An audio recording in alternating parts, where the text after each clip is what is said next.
ओम शांति।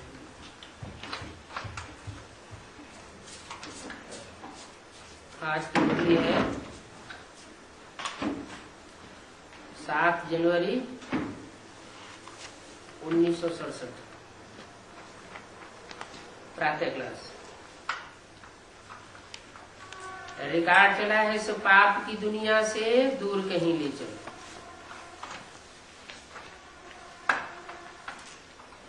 क्यों? ये गीत क्यों बजाया? इसलिए बजाया कि पाप की दुनिया में रहेंगे तो पापियों का संग लगेगा, संग लगेगा तो रंग लगेगा। क्योंकि आत्माओं को ही संग का रंग लगता है। एक परम पिता परमात्मा ऐसा है जो इस दुनिया में आता है फिर भी उसको संग का रंग नहीं लगता है। और जो भी मनुष्य आत्माएं हैं, चाहे कोई धर्म पिताएं ही क्यों न हो, इब्राहिम बुद्ध क्राइस्ट ही क्यों न हो,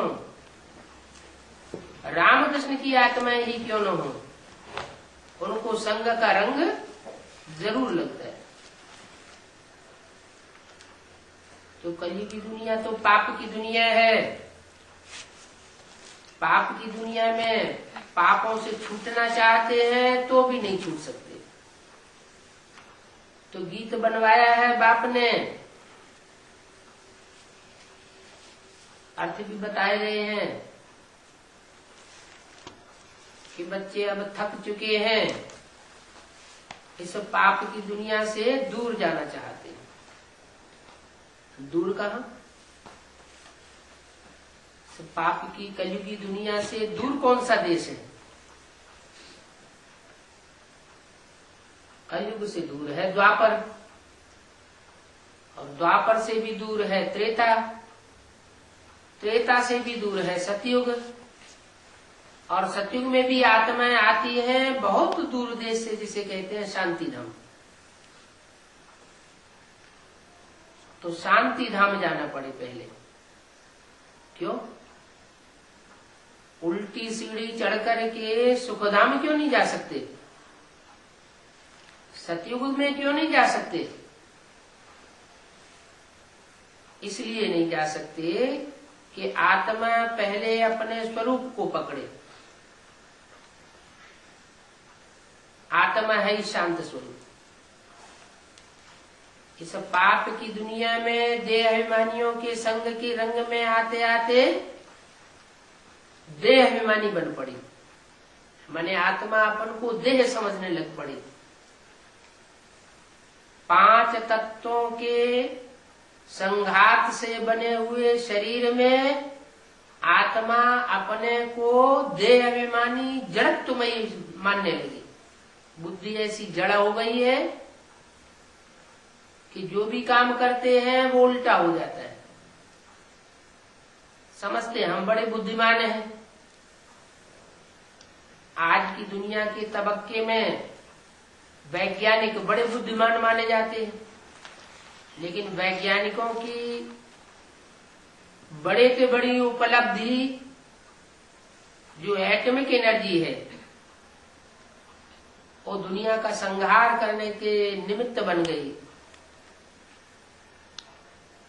ऐसी चीज तैयार कर ली कि जिस दुनिया में खुद बैठे हुए हैं वही दुनिया संहार करना चाहते हैं। तो अभी बाप कहते हैं कि बच्चे इस दुनिया से बुद्धियों को हटाओ। हटाने के लिए पहले अपने को आत्मा समझो। मैं ज्योति बिंदु आत्मा हूं, परम धाम की रहने वाली। जब तक आत्मा शांत स्वरूप नहीं बनेगी तब तक सुख नहीं मिल सकता। जैसे कोई को बुखार आ जाए तो पहले वो रसगुल्ला खाना चाहेगा, रसगुल्ला का सुख लेगा, या पहले बुखार उतारना चाहेगा? पहले बुखार उतारना चाहेगा। पहले दुख से दूर हो जाए। आत्मा जब तामसी बनती है देहाभिमानी बनती है तो बहुत दुख फील करती है, और जब आत्मा आत्माभिमानी बनती है तो दुख से छुटकारा मिल जाता है। दुख से छुटकारा मिलना माना मुक्ति मिलना। काहे से मुक्ति? दुख से मुक्ति, तो शांति आ जाती है। तो पहले क्या चाहिए? आदमी दुखी होता है तो दुख से छुटकारा चाहिए, उसे कहते हैं शांति। फिर उसके बाद आत्मा सुख भी चाहती है कि शांति से भी और ऊंची चीज है कि जीवन में भी रहे और जीवन रहते हुए हमको दुख न पैदा हो, अशांति न पैदा हो, लेकिन सुख मिले, शरीर भी रहे और सुख भी मिले। तो कैसे हो सकता है? जब आत्मा की आसक्ति शरीर में न हो, देह और देह के पदार्थों में आसक्ति न हो, देह के संबंधियों में आसक्ति न हो। तो भगवान बाप ऐसी दुनिया आकर के रचते हैं जिसे स्वर्ग कहा जाता है। क्या नाम दिया? स्वर्ग माने आत्मा, ग माना गया। कहां गया? ऐसी आत्म की स्थिति में गया। स्व माने आत्मा, ग माने गया। कहां गया? ऐसी आत्म की स्थिति में गया जहां देह का कोई संबंध खींचता नहीं है, वहां देह का व्यभिचार ही नहीं होता। राधा की दृष्टि कृष्ण में डूबती है, कृष्ण की दृष्टि राधा में डूबती है, और किसी में दृष्टि डूबती ही नहीं, तो व्यभिचार का सवाल ही नहीं। तो अशांति वहां नहीं होती।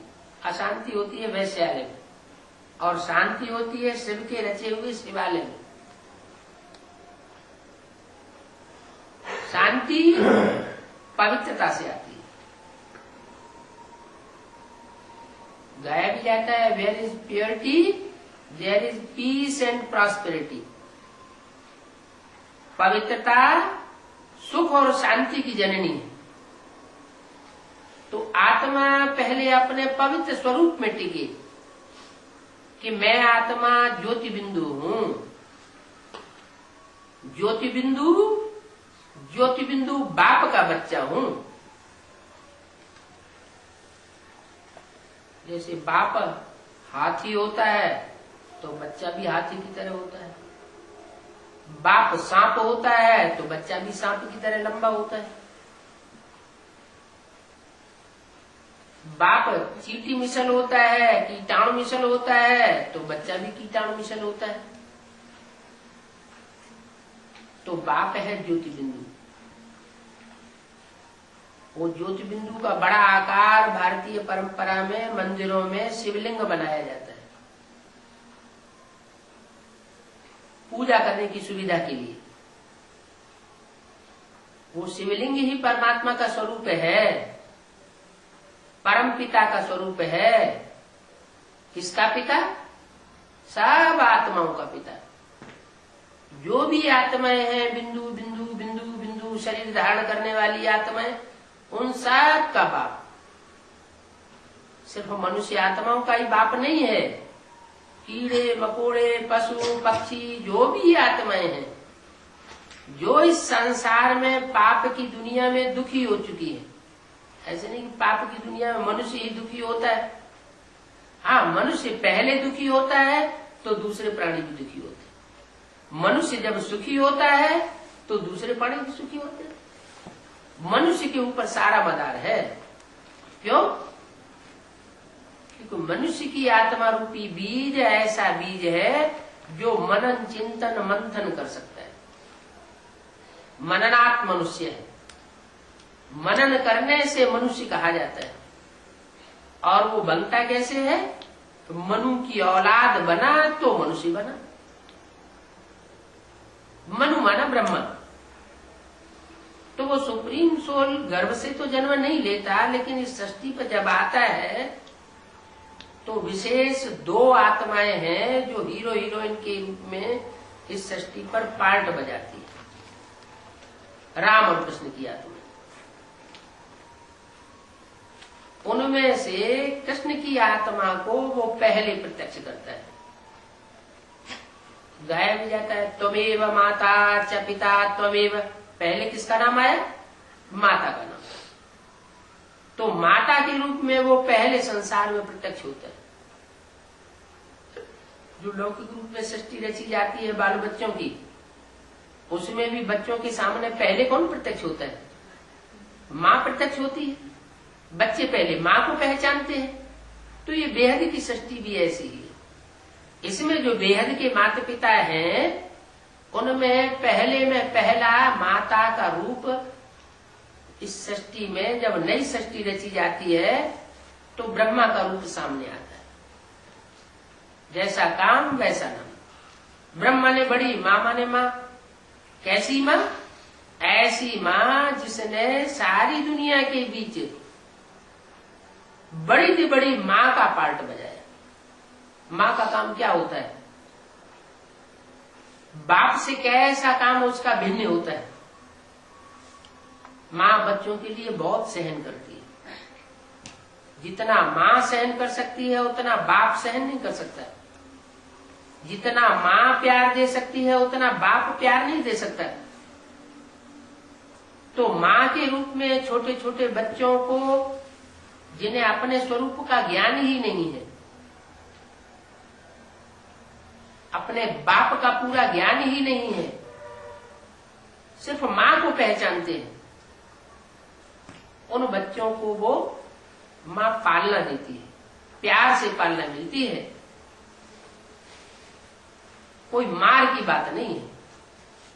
तो माँ के रूप में परमात्मा इस सृष्टि पर सामने आता है और बच्चों को पहली पहली शिक्षा देता है, तुम आत्मा हो।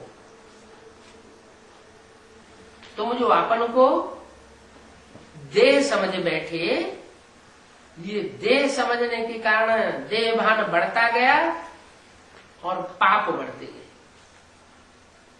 काम, क्रोध, लोभ, मोह, अहंकार, ये 5 विकार हैं। इन 5 विकारों के बढ़ने से पापों में बढ़ोतरी होती रहती है। इन 5 विकारों का बाप है देह अभिमान। जैसे जैसे देह अभिमान बढ़ता है, देह की याद आती है, देह के संबंधियों की याद आती है, देह के पदार्थ याद आते हैं, वैसे वैसे देहभान बढ़ता जाता है, विकार बढ़ते जाते हैं, पाप बढ़ते जाते हैं।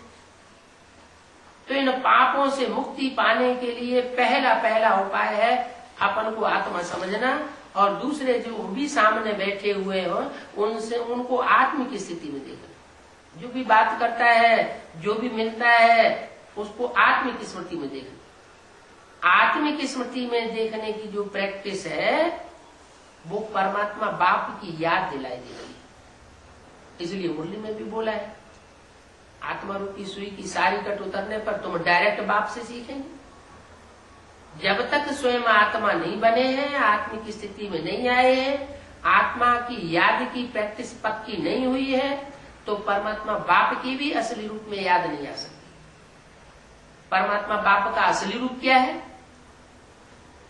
एक तो हमने मान लिया कि आत्मा ज्योति बिंदु, आत्मा बिंदु बिंदु का बाप परमात्मा ज्योति बिंदु, जिसका बड़ा आकार शिवलिंग बनाया जाता है। वो तो बेसिक रूप में ज्ञान आ गया। लेकिन वो ज्योति बिंदु कैसे हमारा पिता बनता है, कैसे माता बनता है, कैसे गुरु बनता है, कैसे टीचर बनता है, कैसे सब संबंध निभाता है? क्योंकि संबंध तो तभी निभाए जाते हैं जब साकार में हो। साकार नहीं है तो संबंध भी नहीं। वो तो एक ही संबंध बनता है बिंदु बिंदु आत्माओं का। बिंदु परम पिता के साथ, बिंदु बिंदु आत्माएं, बच्चे बच्ची भी नहीं, और परम पिता वो पिता। पिता भी किस आधार पर? वो पिता इस आधार पर है कि आकर के ज्ञान देकर हमको आत्मा का परिचय देता है। तो हमारी बुद्धि में बैठता है कि हम शरीर नहीं है, हम देह नहीं है, हम देह के आधार पर जो अभी तक दूसरों को परिचय देते आए कि हम मनुष्य हैं, हम पुरुष हैं, हम डॉक्टर हैं, हम मास्टर हैं, हम स्त्री हैं, हम तो ये जो देह का हम परिचय देते आए, वो हम ये नहीं समझे कि इस देह के अंदर कार्य करने वाली आत्मा है। वो आत्मा ज्योति बिंदु प्रकृति के मध्य में बैठी हुई वो सारे शरीर का संचालन करती है। इस सारे शरीर को संचालन करने वाली आत्मा के स्वरूप में हम क्यों नहीं टिक पाते? उसका कारण है 63 जन्मों का देह अभिमान। 63 जन्मों से देह अभिमानी धर्म पिताओं ने आकर के जो देह भान फैलाया है, वो देह भान के संग के रंग में हम आ गए। उनके आने से पहले हम आत्माभिमानी थे। सब देवताएं आत्माभिमानी थे। आत्माभिमानी होने के कारण वो स्वर्ग में थे, क्योंकि स्वस्थिति में थे, स्वस्थिति में गए थे, इसलिए उनके रहने के स्थान का नाम पड़ा स्वर्ग। अब हम आत्मिक स्थिति से नीचे गिर गए संग के रंग में आकर के, और इतने नीचे गिर गए कि हम चाहते हुए भी पापों से मुक्ति नहीं प्राप्त कर सकते। हम चाहते हैं, अंदर से भाषण आती है कि अब हम पाप नहीं करेंगे, लेकिन पाप की परिभाषा ही नहीं मालूम। पाप क्या है, पुण्य क्या है, ये हमें पता ही नहीं चलता। तो बाप पहले पहले ये आकर के ज्ञान देते हैं कि पाप का मूल अर्थात बाप है देह अभिमान। मैं देह अभिमानी नहीं बनता हूं, माने आत्माओं का जो बाप है वो देह अभिमानी नहीं बनता। बल शरीर में आता है, रामकृष्ण के शरीर में प्रवेश करता है, कृष्ण के अंतिम जन्म के चोले में प्रवेश करता है, ब्रह्मा नाम देता है। उसके द्वारा कुछ पाप करने की तो कोई बात ही नहीं, क्योंकि कोई भी ब्रह्मा कुमार कुमारी जो ब्रह्मा से पैदा हुआ, वो आज तक ऐसा कोई ब्रह्मा कुमार कुमारी नहीं मिला, चाहे वो कुखवंशावली हो चाहे मुखवंशावली हो, जो ये कहे कि ब्रह्मा ने हमको दुख दिया, ब्रह्मा ने हमको टेढ़ी नजर से देखा, ब्रह्मा ने हमको अशांति पैदा कर दी। कोई ब्रह्मा कुमार कुमारी ये नहीं कहेगा। तो माँ का जो पार्ट है वो ब्रह्मा के रूप में परमात्मा शिव ने बखूबी निभाया। लेकिन होता क्या है कि बच्चे दो तरह के होते हैं। एक कुछ आत्मा ऐसी होती है कि उन्हें कितनी भी पढ़ाई पढ़ाई जाए तो वे अपने स्वरूप को नहीं छोड़ती, क्योंकि ज्यादा से ज्यादा दूसरे दूसरे धर्म पिताओं के संसर्ग संपर्क में आई है, तो जल्दी अपने देहवान को छोड़ नहीं पाती। न छोड़ पाने के कारण वो आत्मिक स्थिति में टिके ही नहीं पाती। और कुछ आत्मा ऐसी है जो परमात्मा का ज्ञान मिलने के तुरंत बाद उस स्थिति में टिकना आरंभ कर देती है। वो है सूर्यवंशी और चंद्रवंशी आत्माएं, जो सृष्टि के आदि में फाउंडेशन डालने वाली बनती है। ज्ञान सूर्य शिव, वो राम वाली आत्मा में प्रवेश करता है पहले पहले।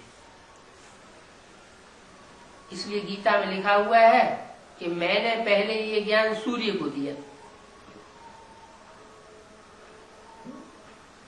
वो सूर्यवंशी राम वाली आत्मा वो बीज है मनुष्य सृष्टि का। वो बीज ऐसे नहीं है कि जैसे शिव है। शिव को तो जन्म मरण का चक्र लगता नहीं है, और राम वाली आत्मा को जन्म मरण का चक्र लगता है। राम बीज है और उससे जो पहला पत्ता पैदा होता है वो कृष्ण की सूल है, उसको भी जन्म मरण का चक्र लगता है। तो राम कृष्ण जैसी जो आत्माएं हैं उनको भी जन्म मरण का चक्र लगता है। देह अभिमान में आती है, देह में बंधते बंधते देह के सुख भोगते भोगते नीचे गिरती जाती है। तो और दुनिया की कोई आत्मा कैसे बच सकती है? किसी का सदा काल के लिए निर्वाण कैसे हो सकता है? मुक्ति कैसे हो सकती है? शास्त्रों में विद्वानों ने लिख दिया है कि सदाकाल की मुक्ति हो जाती है, सदाकाल के लिए आत्मा जन्म मरण के चक्र से छूट जाती है। लेकिन अंदर से पूछे, कोई आत्मा अपने अंदर झांक के देखे कि वो आत्मा सुख चाहती है या दुख चाहती है, शरीर छोड़ना चाहती है, आत्मा के अस्तित्व को खत्म करना चाहती है हमेशा के लिए, या आत्मा के रहते रहते सुख भोगना चाहती है। तो सब यही कहेंगे कि हमारा शरीर न छूटे, शरीर भी रहे, आत्मा भी रहे, और आत्मा तो होती ही अविनाशी है। भले शरीर छूट जाता है तो आत्मा तो कभी खत्म हो नहीं सकती। परमात्मा के लिए कह देते हैं कि वो बार बार इस सृष्टि पर आकर के इस सृष्टि के मनुष्यों का उद्धार करता है, पतितों को पावन बनाता है, और आत्माओं के लिए कहते हैं सदाकाल की मुक्ति हो जाए। जब आत्माएं इस सृष्टि रूपी रंगमंच से सदाकाल के लिए मुक्त नहीं हो सकती, ये सत्य है। परमात्मा भी मुक्त नहीं हो सकता। परमात्मा भी इस सृष्टि पर बांधा हुआ है कार्य करने के लिए, पार्ट बजाने के लिए। आत्माएं भी इस सृष्टि पर बांधी हुई है पार्ट बजाने के लिए, लेकिन परमात्मा जो पार्ट बजाता है वो तुरीया पार्ट बजाता है। आत्माएं ऐसा तुरीया पार्ट नहीं बजा सकती। तुरीया माने बिल्कुल अलग, और आत्माओं के मुकाबले उस सुप्रीम सोल को संग का रंग नहीं लगता। ये तुरीया पार्ट है। क्यों? क्योंकि वो गर्भ से जन्म नहीं लेता। गर्भ से जन्म क्यों नहीं लेता? इसलिए नहीं लेता कि उसका पाप पुण्य बनता ही नहीं। वो 100% ऐसा कूट कूट के ज्ञान भरा हुआ है उस आत्मा में सदा सर्वदा के लिए, जिसके कारण उसको सदा शिव कहा जाता है, कि वो पाप कर्म कर ही नहीं सकता। किसी शरीर में प्रवेश करके जो भी बोलेगा सत्य ही बोलेगा, जो भी कर्म करेगा सत्य कर्म करेगा, जो भी वाइब्रेशन छोड़ेगा सत्य वाइब्रेशन छोड़ेगा। जिन्हें जिन्हें भी दृष्टि से देखेगा वो सत्य दृष्टि, सत्य सृष्टि का निर्माण करेगी। कलयुग का निर्माण नहीं कर सकता। परमात्मा आता है पाप की दुनिया को नष्ट करके और पुण्य आत्माओं की दुनिया बनाने के लिए। ये काम दुनिया में और कोई नहीं कर सकता है। कोई मनुष्य आत्मा नहीं कर सकती। रामकृष्ण की आत्मा भी ये कार्य नहीं कर सकती अगर परमात्मा उनमें प्रवेश न करे। वो सुप्रीम सोल ही है जो इस सृष्टि को बदल सकता है अपनी दृष्टि से, क्योंकि उसकी दृष्टि में कोई भी प्रकार का ऐसा निष्कृष्ट भाव आ ही नहीं सकता, क्योंकि वो गर्भ से जन्म नहीं लेता। वो आता भी है तो श्रेष्ठ इंद्रियों की पैदाइश करना सिखाता है। श्रेष्ठ इंद्रियां हैं ज्ञान इंद्रियां, आंख, नाक, कान, मुख, ये ज्ञान इंद्रियां। इन ज्ञान इंद्रियों के प्यार से सृष्टि बनती है। और ये धर्म पिताएं जब से आते हैं मनुष्य गुरु, तब से ये भ्रष्ट इंद्रियों का व्यभिचार फैलाते हैं। उन भ्रष्ट इंद्रियों के व्यभिचार से जो संतान पैदा होती है, जिसे मूत की पैदाइश कही जाए, वो दुखदायी बनती चली जाती है। शुरुआत में तो हर चीज सतो प्रधान होती। द्वापर के आदि में जब इब्राहिम आए और मूत की पैदाइश शुरू हुई, उस समय ये पैदाइश भी इतनी दुखदायी नहीं थी, सात्विक स्टेज में थी। फिर धीरे धीरे दुखदायी बनती चली गई। पहले सतो प्रधान, फिर सतो सामान्य, फिर रजो, और लास्ट में आकर के तामसी बन गई। भगवान भी आकर के जो सृष्टि रचता है, सत्य सृष्टि सतयुग की बनाता है, वो भी पहले पहले 16 कला संपूर्ण होती है। 16 कला संपूर्ण जो सृष्टि बनाता है, वो त्रेता के अंत में आकर के 8 कलाओं से भी नीची हो जाती है। देहभान शुरू हो जाता है। देह का सुख भोगते भोगते देवताएं अपने को देह समझ बैठते हैं। आत्मिक स्वरूप भूल जाता है। तो आत्मिक स्वरूप भूला, देह अभिमान में आया, माना नरक में आया। नरक क्यों कहा गया ना? नर माना मनुष्य, का माना करे। मनुष्य जो कुछ करता है वो है नरक। मनुष्य जो भी काम करेगा, जब तक परमात्मा का ज्ञान नहीं होता है तो मनुष्य है, नर है। नर जो भी करता है वो उल्टा ही काम करता है। और भगवान उन मनुष्यों से ज्ञान देकर के जो कार्य कराता है तो सुलटा होता है। सुलटा क्या होता है? नर को नारायण बनाता है। मनुष्यों के ज्ञान से, मनुष्य गुरुओं के ज्ञान से मनुष्य नीचे गिरते गिरते असुर बन गए, राक्षस बन गए। कोई कर्म करेंगे तो पाप बन जाएगा, कोई वाचा बोलेंगे तो पाप बन जाएगा, किसी को दृष्टि से देखेंगे तो वृत्ति खराब हो जाएगी, क्योंकि देवान भरा हुआ है। जो भी वाइब्रेशन छोड़ेंगे उनमें कुछ न कुछ दुष्ट वाइब्रेशन मिक्स कर देंगे। जैसे दूध का भरा हुआ घड़ा हो और उसमें एक बूंद विष मिल जाए तो धीरे धीरे सारा का सारा विष होता जाता है, वो विष फैलता जाता है। तो भगवान निर्विष बनाता है इस सृष्टि को। जिस स्वरूप के द्वारा इस सृष्टि को निर्विष बनाता है उस स्वरूप का नाम है विष्णु। विष्णु, नो विष एट ऑल, ऐसी सृष्टि जो बनाए उसको कहते हैं विष्णु। मंगलम भगवान विष्णु, कल्याण ही कल्याण पैदा कर देता है उस स्वरूप के द्वारा। क्योंकि दुनिया में पवित्रता से ही सारे कार्य होते हैं। पवित्रता है तो सुख शांति है, अपवित्रता है तो दुख अशांति है। तो ये दुख अशांति वाली दुनिया, पाप की दुनिया, इस दुनिया से निजात पाने के लिए, छुटकारा पाने के लिए आत्मा पुकारती है भगवान को, इस पाप की दुनिया से दूर कहीं ले चल। ऐसे नहीं कि कलयुग के अंत में ही पुकारती है और कलयुग के अंत में जब परमात्मा इस सृष्टि पर आ जाता है उसके बाद पुकारना हमेशा के लिए बंद हो जाता है। नहीं, आने मात्र से तुरंत बंद नहीं हो सकता, प्रैक्टिस करनी पड़ती है आदमी की स्थिति की। भगवान जब इस सृष्टि पर आता है तो आत्मा रूपी जो एक्टर्स हैं उनको ज्ञान दे करके रंगमंच पर पार्ट बजाना सिखाता है। ज्ञान देता है तो पहले पहले ज्ञान भी सतो प्रधान होता है, माना शूटिंग कराता है, रिहर्सल कराता है। 4 युगों की रिहर्सल होती है ज्ञान मिलने के बाद।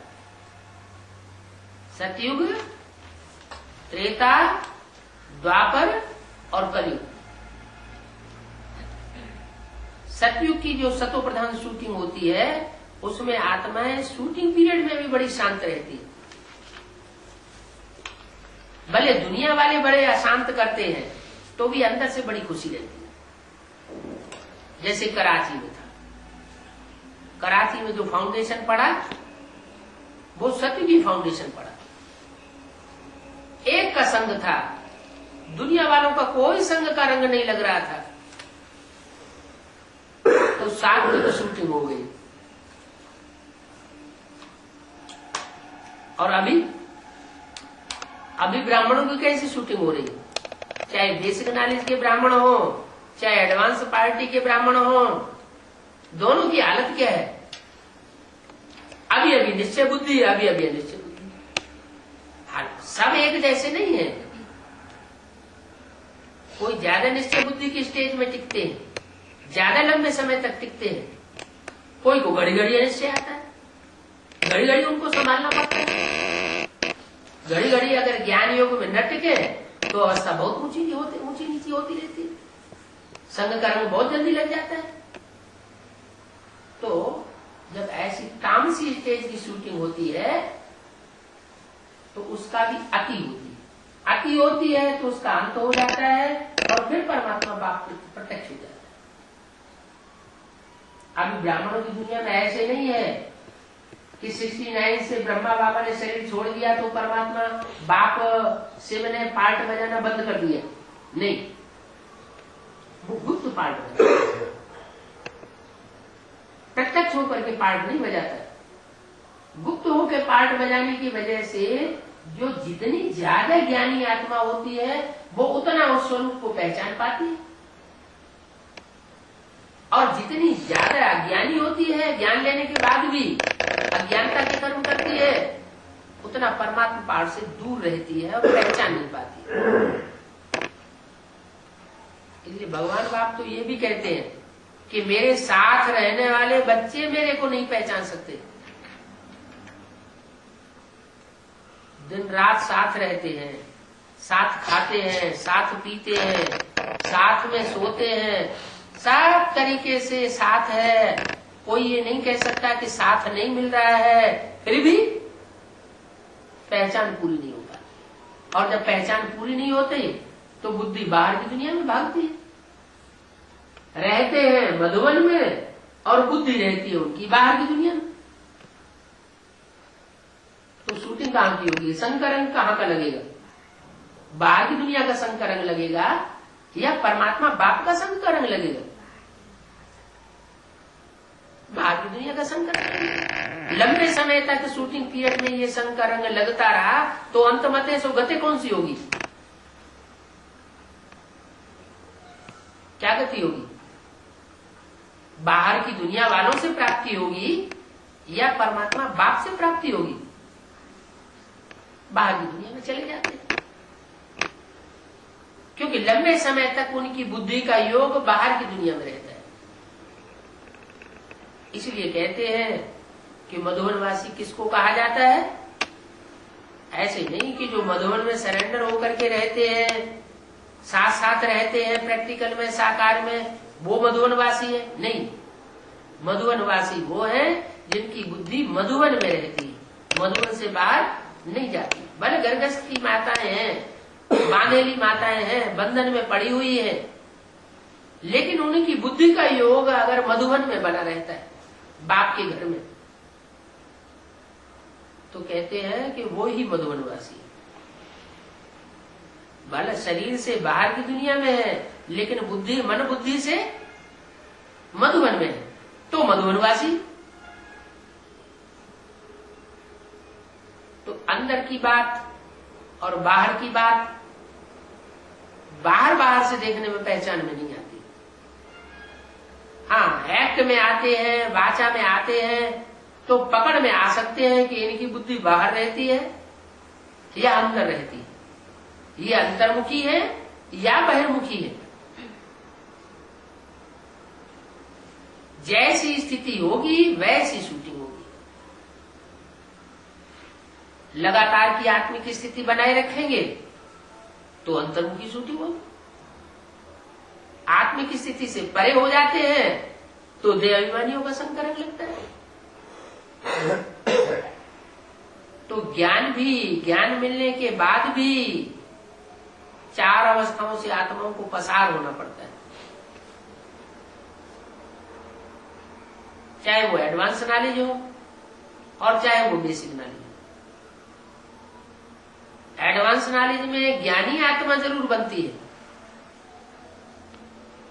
लेकिन कोई ये गारंटी नहीं है कि पवित्र आत्मा ही बन जाए। इसलिए ज्ञानी तू आत्मा मुझे प्रिय बहुत है कहते तो हैं, लेकिन प्रिय होने के बावजूद भी वो पावन क्यों नहीं बन जाती? वो रुद्रमाला के मण के जो रुद्र भगवान के साक्षात बच्चे बनते हैं, जो रुद्र भगवान का ज्ञान का वर्षा पूरा पूरा उठाते हैं, नंबरवार उठाते हैं, फिर वो सुखी षष्टि क्यों नहीं अनुभव करते? वो भी दुख में क्यों अनुभव करते हैं? स्वर्ग का अनुभव क्यों नहीं करते? इसलिए नहीं करते कि जो असली पढ़ाई है, पढ़ाई का जो लक्ष्य है, उस लक्ष्य को प्राप्त नहीं करते। पढ़ाई का लक्ष्य ये नहीं है कि हम ज्ञानी बन जाएं। ज्ञानी तो रावण भी था, प्रकांड विद्वान था, वेदों शास्त्रों का भंडार उनके हाथों में दिखाया जाता है। रावण के हाथों में वेद शास्त्र दिखाए जाते हैं, जैसे ब्रह्मा के हाथ में वेद शास्त्र दिखाए जाते हैं, रावण के हाथ में भी दिखाए जाते हैं। माने प्रकांड विद्वान था, लेकिन कर्म खराब थे। तो ज्ञान हो और आचरण में अगर ना उठाया जाए तो वो रावण का ज्ञान हो जाता है। ज्ञान प्रैक्टिकल जीवन में धारण होना चाहिए। प्रैक्टिकल जीवन में अगर ज्ञान धारण है तो वो देवता बन सकता है। धारणा में नहीं आता है तो वो देवता बन नहीं सकता। इसलिए रुद्रमाला के मण के रुद्रमाला बनकर के तैयार हो जाती है ज्ञानी तो आत्माओं की नंबरवार, लेकिन वो विजय माला नहीं कही जा सकती। माना विकारों के ऊपर जीत पाली है, ये नहीं कहा जा सकता, क्योंकि लक्ष्य जो था पवित्र रहने का। पवित्र बनो, योगी बनो, ऐसे नहीं ज्ञानी बनो। ज्ञान तो साधन है। ज्ञान साधन से आत्मा जितनी ज्ञानी होगी उतना परमात्मा के स्वरूप को ज्ञाता होने के कारण, जानकारी होने के कारण वो परमात्मा को ज्यादा याद करेगा। ज्यादा याद करेगा तो पाप कर्म जास्ती भस्म होंगे। पाप कर्म जब जास्ती भस्म होंगे तो आत्मा हल्कापन महसूस करेगी। लेकिन ये भी है कि अगर पाप कर्म कर लिया तो 100 गुना बोझ भी चढ़ता है। तो इस बात में बहुत अलर्ट रहना पड़ेगा। क्या कि पाप क्यों हो जाता है? पाप हो जाता है संग दोष और अनुदोष से। लगातार अन्न दोष से बचे रहे और बीच में कहीं कोई ऐसा हो जाता है कि अन्न दोष में चक्करी में आ गए तो वहीं से बुद्धि खराब होने लगी। अन्न जो है बुद्धि को नष्ट करता है, दोष को बहुत जल्दी पकड़ता है। जैसे संग दोष को पकड़ता है वैसे अन्न भी दोष को पकड़ता है। इसलिए जितना कायदा उतना फायदा। अपनी आत्मा के शक्ति को भी देखना पड़ता है। कोई में आत्मा की शक्ति है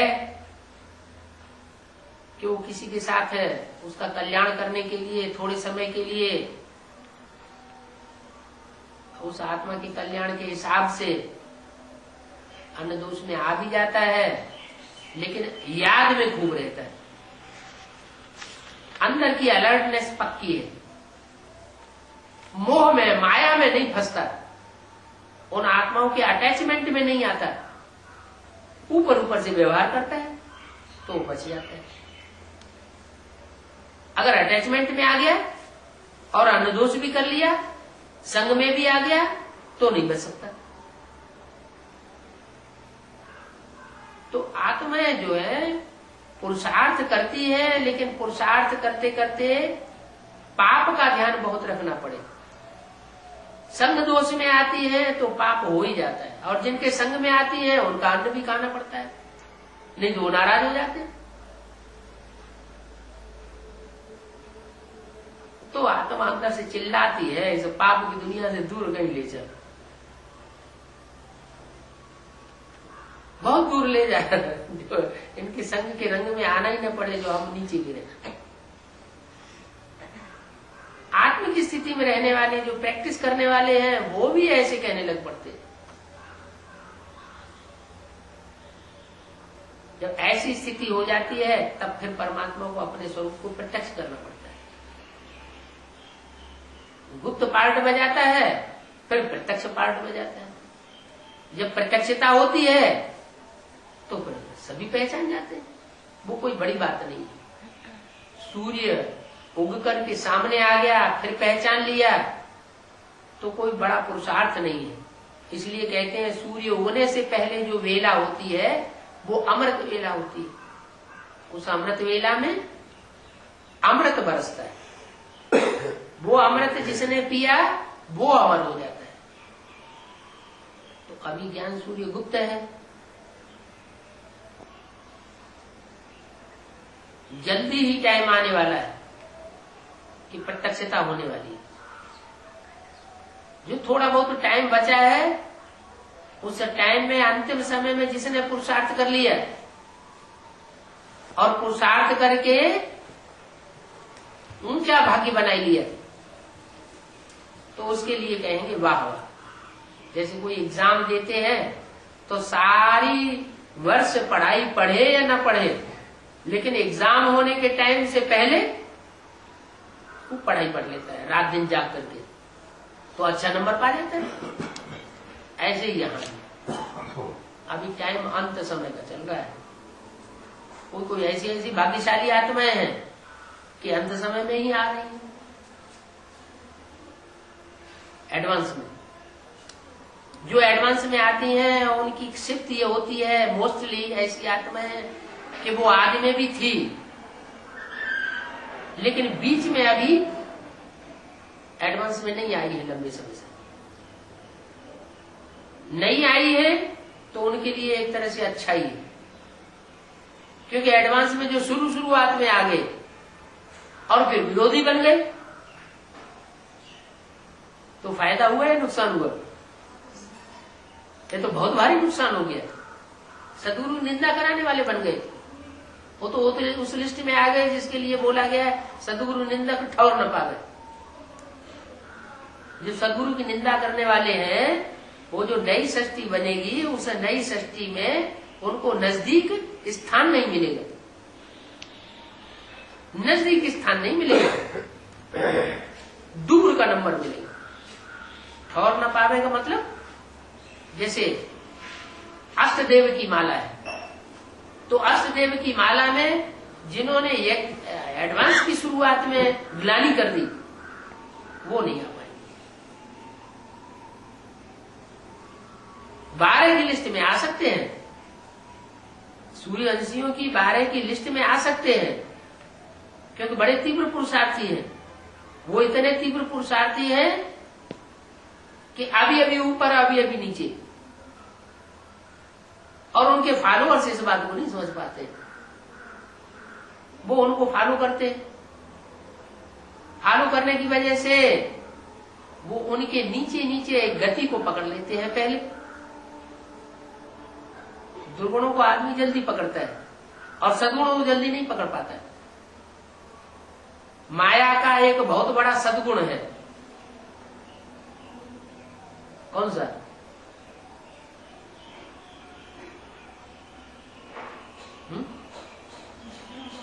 है? माया दुर्गुणों को जल्दी पकड़ती है, ये सबसे बड़ा सद्गुण है। माया का सबसे बड़ा सद्गुण है कि वो बाप को जब पहचान लेती है तो 1 सेकंड नहीं लगाती है, झट से समर्पण हो जाती है। और ऐसे नहीं कि तन से और धन से ही समर्पित होती है, तन से धन से मन बुद्धि से भी समर्पित हो जाती है। तो ज्ञान लेने के बाद वो जितना जल्दी समर्पित हो जाता है मन बुद्धि से, वो उतना ही ज्यादा पावरफुल आत्मा बन जाती है। तो एक तरफ भगवान का पार्ट और एक तरफ माया का पार्ट, दोनों को सर्वशक्तिमान की सत्ता मिल जाती है। भगवान भी सर्वशक्तिमान और उसकी बेटी भी क्या टाइटल मिलता है, वो भी सर्वशक्तिमान।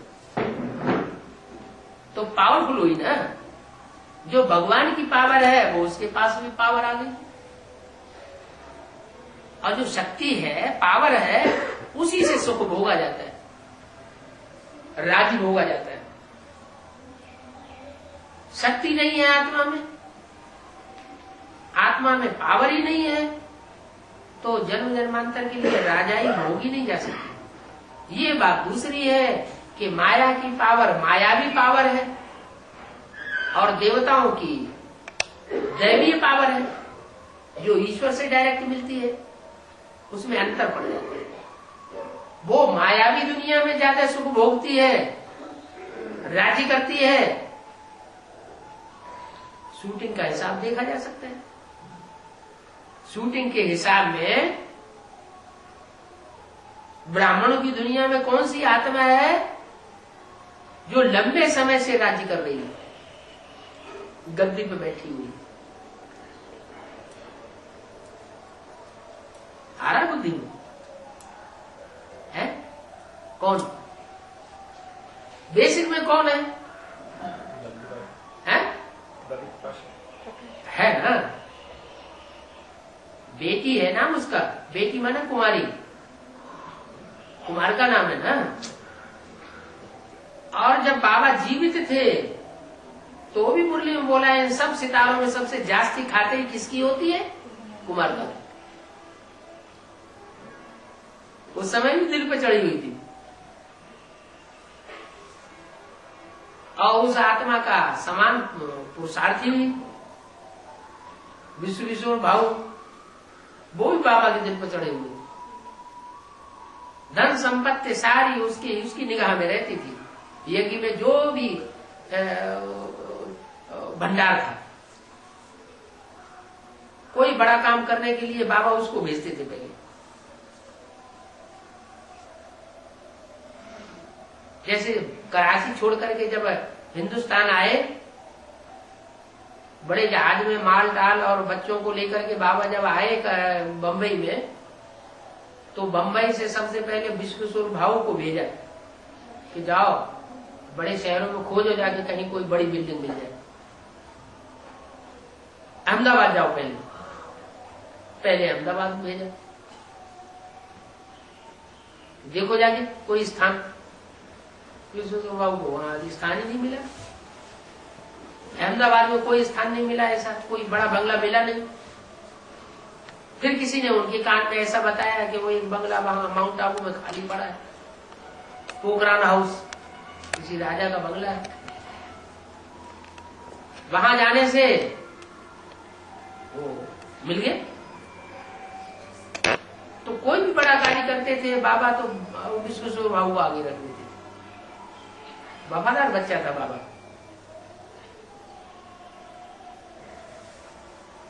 तो वफादारी जानवरों में भी होती है, ऐसे नहीं मनुष्यों में ही होती। जानवरों में कोई ऐसा जानवर है जो बहुत वफादार होता है? कौन सा है?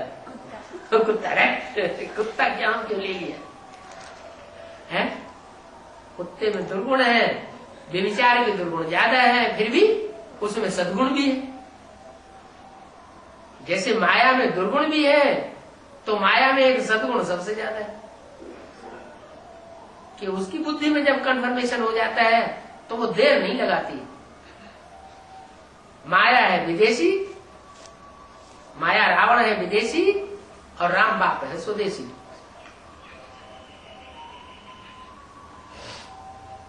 फौरन कौन करता है? जो फौरन करता है वो फॉरेनर। ज्ञान मिला और फौरन से फैसला ले लिया, उसके कहते हैं फॉरेनर। भारत की कन्याएं होंगी तो 20 बार सोचेंगी, जल्दी नहीं सरेंडर होती, घिस बहुत लगते हैं।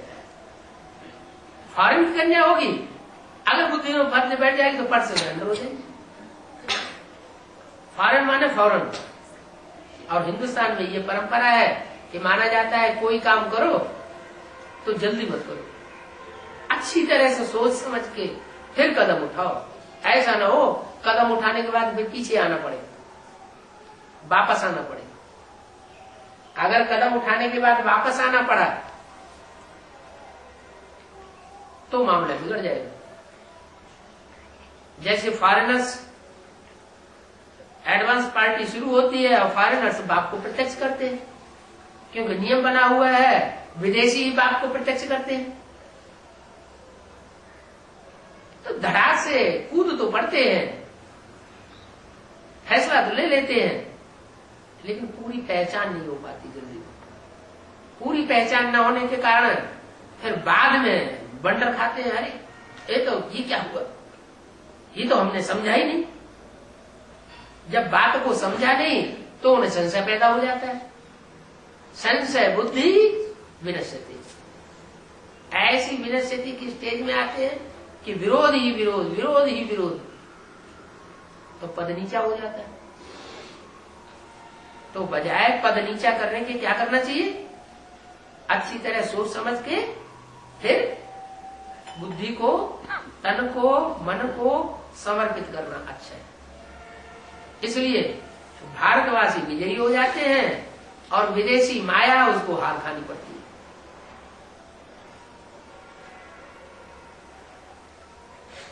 माया मां आया, क्या नाम है, मां माने नहीं, संस्कृत में मां माने नहीं और आया माने आया। ना आई होती तो ज्यादा अच्छा था। बुद्धि में माया आ जाती है, माया आ जाती है और जल्दी जल्दी काम कराती है। ये भी करूं, वो भी करूं, इधर करूं, उधर करूं, उधर करूं, वो माया खराब कर देती है। इसलिए हिंदुस्तान में ये कहावत है, जल्दी का काम शैतान का होता है। बहुत जल्दी नहीं करनी किसी काम में, अच्छी तरह से सोच समझ के उसकी गहराई को आगा पीछा देख करके और फिर आगे बढ़ते रहना, धीरे धीरे धीरे धीरे। जैसे जू मिसल ड्रामा चलता है, बहुत से बच्चों को ये जल्दी होती है, अभी विनाश हो जाए, तो अभी विनाश हो जाए तो चल जाएगा क्या? इतनी बड़ी दुनिया है, एकदम विनाश हो सकता है क्या? टाइम तो लगेगा। अभी अभी स्थापना कब सती वो आएगा, इतने टाइम तो हो गया लंबा लंबा। अरे जब धर्म पिताओं को अपने धर्म स्थापन करने में 100 वर्ष के अंदर का टाइम लग गया, तो भगवान आकर के इतना ऊंचा धर्म स्थापन करता है, देवी देवता सनातन धर्म कहा जाता है, उसमें टाइम तो लगेगा। जमते जामते थोड़ा ही हो जाता है, क्या तेली पे आम जमे आएगा? थोड़ा इंतजार करना पड़ता है, धैर्य धारण करना पड़ता है। बाबा बोलते भी रहते हैं, रिकॉर्ड भी बजाते रहते हैं, क्या कौन सा रिकॉर्ड बजाते हैं? धीरज धर मनुआ, धीरज धर, तेरे सुख के दिन आवेंगे। अरे कलयुग में इतने जन्मों से दुख भोगते आए, द्वापर में, कलयुग में, तो अब ये लास्ट जन्म का बहुत टाइम तो बीत गया है, थोड़ा सा समय रह गया है। इसमें भी ये गारंटी, अगर श्रीमत पर चलते रहेंगे तो दुख अनुभव नहीं हो सकता, और मनमत पर और मनुष्य की मत पर चलेंगे तो दुख पकड़ लेता है, अशांति पकड़ लेती है। बाबा डुरापा भी देते रहते हैं, मुरली में बोलते रहते हैं, हेवनली गॉड फादर मिला है तो हेवन में होना चाहिए। फिर रोते क्यों हैं, दुखी क्यों होते हैं, क्या कारण? हेवनली गॉड फादर मिला, अरबपति बाप हो, मल्टी मिलियनर बाप हो, और बच्चा पैसे पैसे के लिए दुखी हो, तो कोई कारण होगा ना? क्या कारण होगा?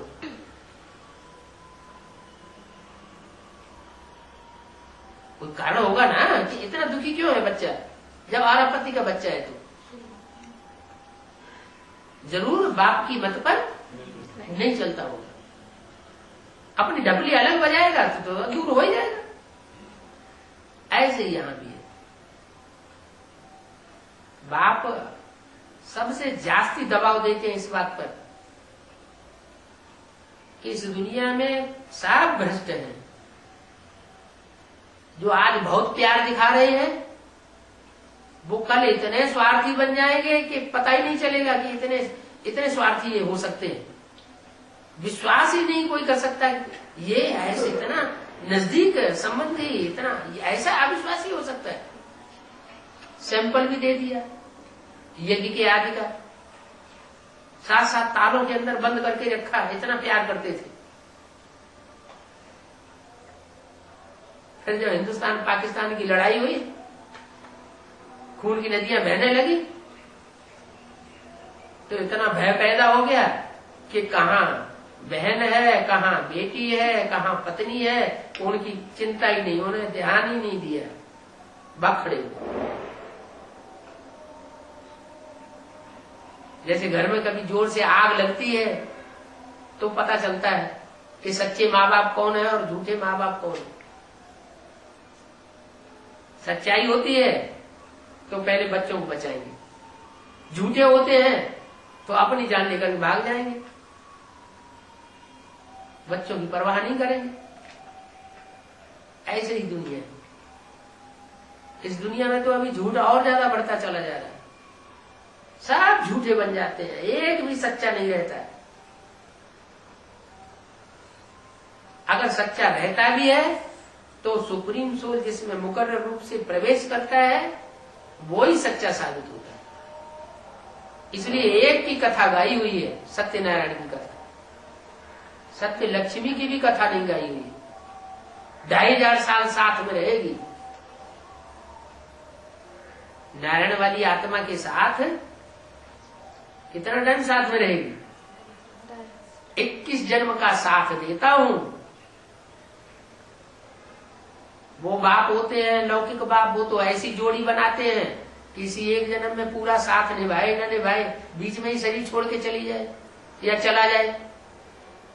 और ये बेहद का बाप तो 21 जन्म का साथ देते हैं, 21 जन्म की पक्की शादी कराते हैं। तो 2500 साल साथ रहने वाली, उसमें तो संग का रंग सबसे जास्ती होना चाहिए। तो कलयुग के अंत में उसकी सत्यनारायण की, सत्य लक्ष्मी की कथा क्यों नहीं होती? क्योंकि वो भी कुछ न कुछ देहधारियों के प्रभाव में आ जाती है, झूठी बन जाती है। सच्चा होगा तो उसको आग कोई परिवर्तन नहीं करेगी। उसमें खाद मिली हुई होगी, चांदी की, कॉपर की, तो उसमें अग्नि जो है अपना काम करेगी, जलाएगी, खाद जलाई जाती है। सोना का क्या जलेगा? सोना तो सोना है, 24 कैरेट का सोना होगा, वो ज्यों का त्यों रहेगा, उसमें परिवर्तन आने वाला नहीं। तो जिनको संग का रंग लगता है जिन आत्माओं को, वो झूठी हो जाती है।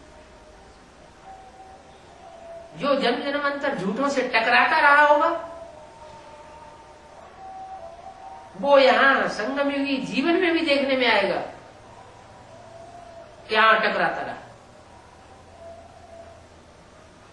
अपने स्वरूप को नष्ट नहीं होने दिया।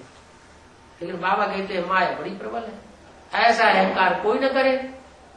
कैसा अहंकार? कि माया हमको नहीं जीत सकती, हमारे ऊपर माया का कोई असर नहीं हो सकता। लास्ट जन्म में आकर के वो राम की आत्मा भी हार जाती है, माया के चंबे में आ जाती है, प्रभाव में आ जाती है, नीचे गिर जाती है। और इतनी नीचे गिरती, इतनी नीचे गिरती, इतनी नीचे गिरती कि दुनिया में कोई भी आत्मा, कोई भी शख्सियत इतनी नीचे नहीं गिर सकती।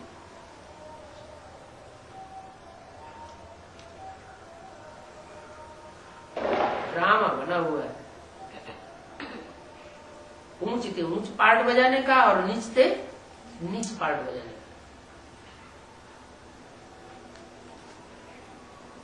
बड़े से बड़ा पापी और बड़े से बड़ा पुण्यात्मा, बड़े से बड़ा देवता और बड़े से बड़ा राक्षस है। राम वाली आत्मा भी राक्षस बनती है क्या? अरे राम वाली नहीं है, कृष्ण वाली आत्मा भी राक्षस बनती है। नहीं तो मुरली में क्यों बोला गया, राम ही रावण बनता है, कृष्ण ही कंस बनता है। क्यों बनता है, किस लिए बनता है, ऐसा वंडरफुल ड्रामा क्यों बना हुआ है, वो फिर समझने की बात है।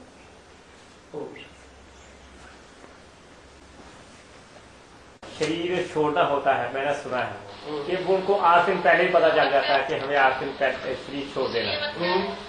ये क्या है? कोई आत्मा किसी जन्म में ज्यादा पाप कर्म नहीं करती है, कम पापी होती है दूसरों के मुकाबले, तो सात्विक स्टेज वाली होती है, उनको पता कर सकता है। कोई कोई के स्वप्न भी बहुत अच्छे होते हैं, स्वप्न सच्चे हो जाते हैं। कोई कोई को साक्षात्कार होते हैं पहले से और वो सच्चे साबित हो जाते हैं। कोई कोई को बच्चे ऐसे पैदा होते हैं, उनको एक जन्म की बात किसी की याद रह जाती है, सबको नहीं आते। नहीं, मैंने सुना, उन्होंने अपने तजर्बे बताए ना। तो ये अपने अपने कर्मों की गुह्य गति के हिसाब से होता है। जब उन्होंने जाना शरीर छोड़ना होता है तो वो बोल देते हैं कि मुझे इस दिन शरीर छोड़ना है, और बस वो बैठ जाते हैं। तो गुरु भी जाते हैं। कभी कभी क्या होता है, ज्यादातर मनुष्य गुरु जो होते हैं वो तांत्रिक प्रक्रियाओं वाले होते हैं, तंत्र विद्या, भूत प्रेत को उपासना करने वाले। तो भूत प्रेत जो आत्माएं बनती हैं, शरीर छोड़ करके रहती हैं सूक्ष्म शरीर से, उनको अंदरूनी बात का जल्दी पता लग जाता है। जो शरीर में बंद करके रहने वाली आत्माएं हैं, उनको अंदरूनी बात का पता नहीं लगता। जैसे आपने देखा मजमा लगाने वाले कोई कोई होते हैं, तो मजमा लगाते हैं और कोई बच्चे को या कोई आदमी को सुला देते हैं और उसमें आत्मा की प्रवेशता करा देते हैं। कोई भूत पीड़ित प्रवेश कर जाता है। फिर किसी आदमी को खड़ा करके पूछते हैं, बताओ इसकी जेब में कितने रुपए हैं, और वो बताता है। तो जेब के अंदर तो अंदर रखे हुए हैं पैसे, पॉकेट के अंदर। उसने कैसे बता दिया कि इतने नोट 100 के हैं, इतने नोट 50 हैं? क्यों? सूक्ष्म शरीरधारी आत्मा है। तो ये छोटे मोटे चमत्कार करने से कोई सृष्टि का कल्याण नहीं होता है। जैसे साईं बाबा है, बड़े बड़े बालों वाले, तो मुट्ठी खोलते हैं, चुटकी में से लड्डू निकाल देते हैं, पेड़ा निकाल देते हैं। इसे क्या भगवान साबित करते हैं? भगवान तो वो कार्य करेगा जो इंसान कर ही नहीं सकता है। भगवान नरक को स्वर्ग बनाता है, नरक की दुनिया का विनाश कराता है। ये काम कोई मनुष्य आज तक कर ही नहीं सका। भगवान छोटे मोटे काम करेगा क्या? बाजीगरी करेगा?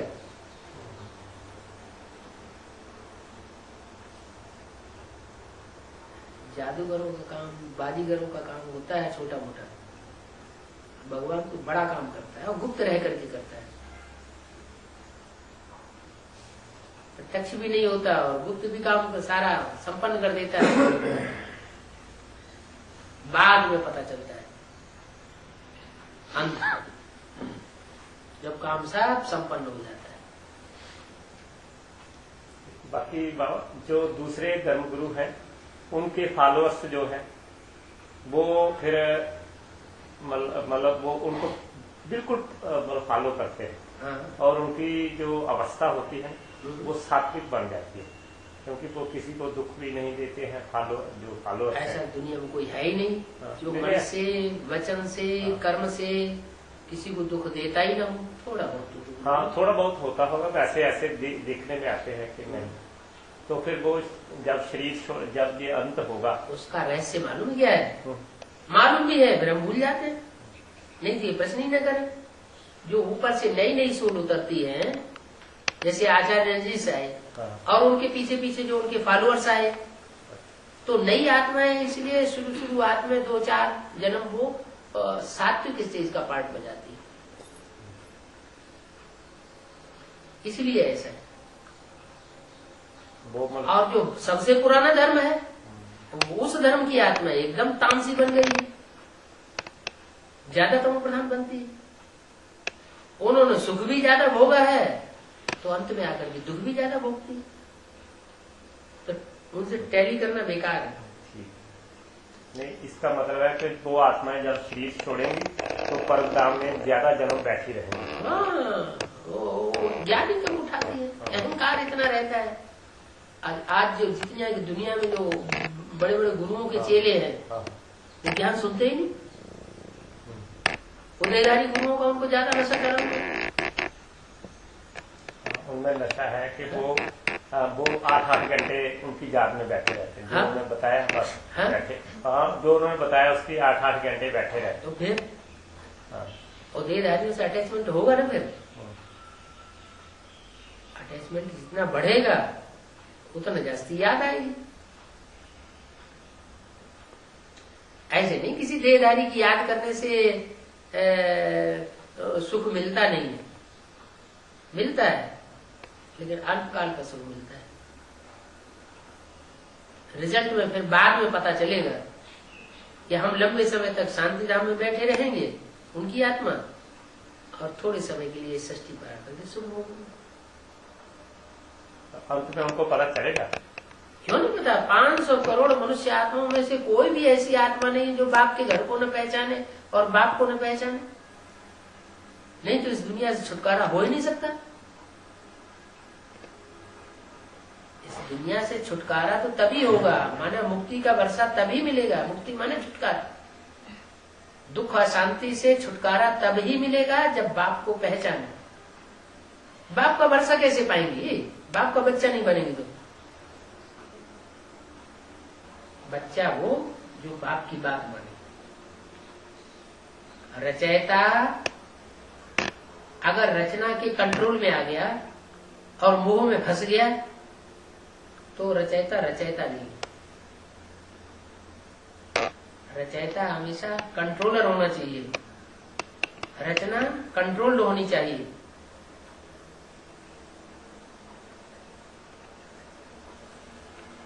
रचयिता माने बाप, रचना माने बच्चा। वो बच्चा बच्चा नहीं जो रचयिता बाप के कंट्रोल में न हो। वो पत्नी पत्नी नहीं जो पति के कंट्रोल में न हो। पति है रचयिता, पत्नी है रचना। छोटे छोटे चमत्कारों में दुनिया फंस जाती है।